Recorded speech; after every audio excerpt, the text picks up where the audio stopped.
to go to example 10.17. So if you read the question, adalah blah blah blah cakap. So basically the question says that there's a substance, okay. So mula dia start dengan X, and then lama-lama dia akan tukar jadi, semua akan tukar jadi Y. So jadi XY, and then lama-lama last kali semua akan tukar jadi Y. So mula X and then blah blah blah jadi Y. But the mass remain the same, means dia punya X tambah Y akan always the same, dia takkan berubah. So basically that is what the question says, okay. So and then they give you a few more information. First information is tadi mass X plus Y is always going to be constant, which is M. Therefore, I can deduce mass X is M minus Y. Another thing they said is that the rate of change of Y, or the rate of increase, I think, is equals to H, a constant, times mass of X. Since mass of X is M minus Y, so I put here M minus Y.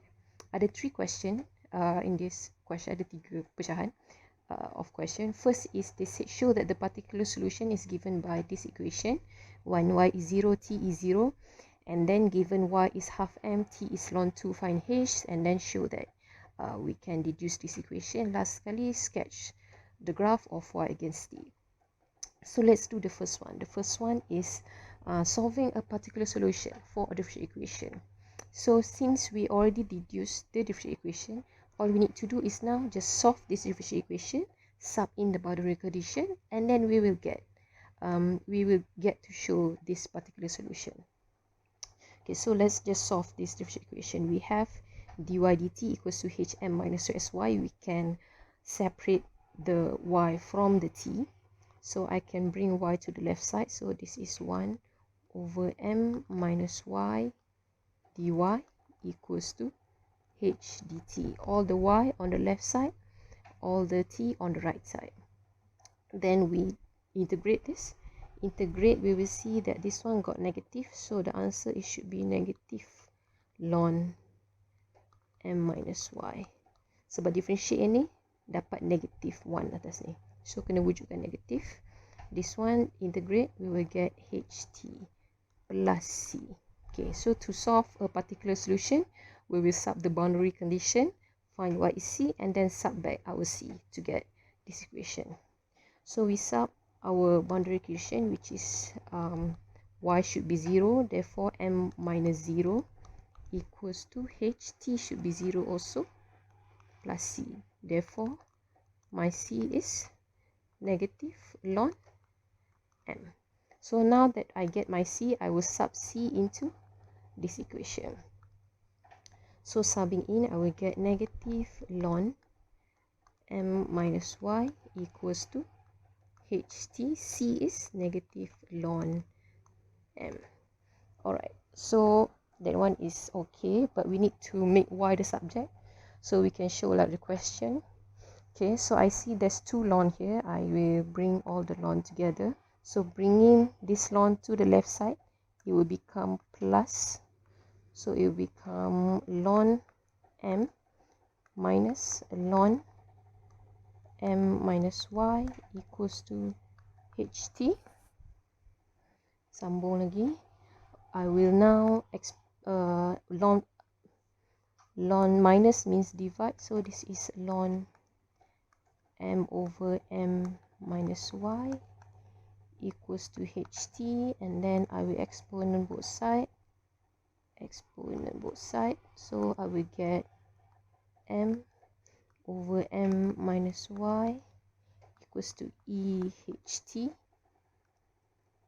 I want y to become the subject, so let me just bring m minus y to the right side. Eht to the left side become m over eht equals to m minus y. Then bring m to this side, so it become m over eht minus m. Negative y should be positive, so times everything by negative 1 become y equals to m minus m over eht. Sebab this side times dengan negative 1 masuk terbalik, ni become positive, ni become negative. Okay, and then I can take out m, become 1 minus 1 over e ht equals to y. Therefore, y is equals to m. 1 minus here, if I want to bring naik atas, power jadi negative ht. So, done. This is what they want us to show. Y equals to m1 minus eht. Naik atas. Oops. Naik atas. Naik atas. Okay. This one. So, we done. We are done doing the first part of the question. Second part. Given y is half m, t is ln 2, what is h? So, basically just sub into this equation. So, we have y is 1 over 2. So, tulis balik our equation tadi. Y equals to m 1 minus e negative ht. Y is 1 over 2m equals to m 1 minus e negative h, t is ln 2. Ln 2. Macam tu. Okay. And we see that ni dua-dua belah m boleh cancel. So, tinggal half is equals to 1 minus e negative h ln 2. Then I bring e to the left side, half to the right side. Become e h ln 2 sama dengan 1 minus half is half. Okay, then is I'm going to ln both side. Kalau I ln both side, what happen now is it become h ln 2 equals to ln half. Yes, oh my god, lupa pula kat sini ada negative. Should be negative here. This one atau negative. Okay. Then I will make power negative boleh buat pergi depan. So it's h ln 2 negative 1 equals to ln half. H sama dengan ln 2 negative 1 is equals to sama juga dengan ln 1 over 2. Sama. Sebab tu power negatif maksudnya dia dekat bawah. So, ni ln 2 lah cancel. Therefore, H is equals to 1. Therefore, equation now become masukkan H dengan 1. Kita akan dapat Y equals to M. 1 minus E negative T. So, that is our what they want you to show. Dah dapat. Okay, last part. Sketch Y against T. So, equation is Y equals to M 1 minus E negative T. So, how to sketch? First thing, kita try sketch yang dalam ni dulu. Okay. Untuk sketch yang dalam ni, kita ada exponent kan? So, I tak kat mana? Kita ada sini. Tepi. Alright, so kita nak sketch yang ni. Okay, so, guna kuning. Okay, so, kalau kita nak sketch exponent biasa. Sudah. Kalau nak sketch exponent biasa, it is push. Macam ni. Exponent biasa. ET. Tapi sekarang dia adalah E negative T. E negative T maksudnya semua yang positif dia jadi negatif. Semua yang positif akan jadi negatif. Semua yang negatif akan jadi positif. So, dia macam ni. E negative T. Macam tu. Okay, tapi ini bukan E negative T. Negatif E negative T. So, maksudnya semua yang atas dia akan jadi bawah. Sebab the whole thing ni semua positif kan, dia akan jadi negatif. So, maksudnya dia akan jadi macam ni. This is negative E negative T. Okay. Dan sekarang ada 1 minus. Maksudnya ataupun sini tambah 1. Tambah 1 dah. Tambah 1 sini kita tahu it is negative 1. Tambah 1 maksudnya dia akan jadi dekat 0. So, your sketch akan jadi macam tu. Okay. 1 minus E negative T is like that. But then, dalam you punya ni ada M ni. M ni apa? M ni. Okay, so, cuba kita try. Sekarang ni kita nak tahu, kalau sini kan T kan. Sini Y kan.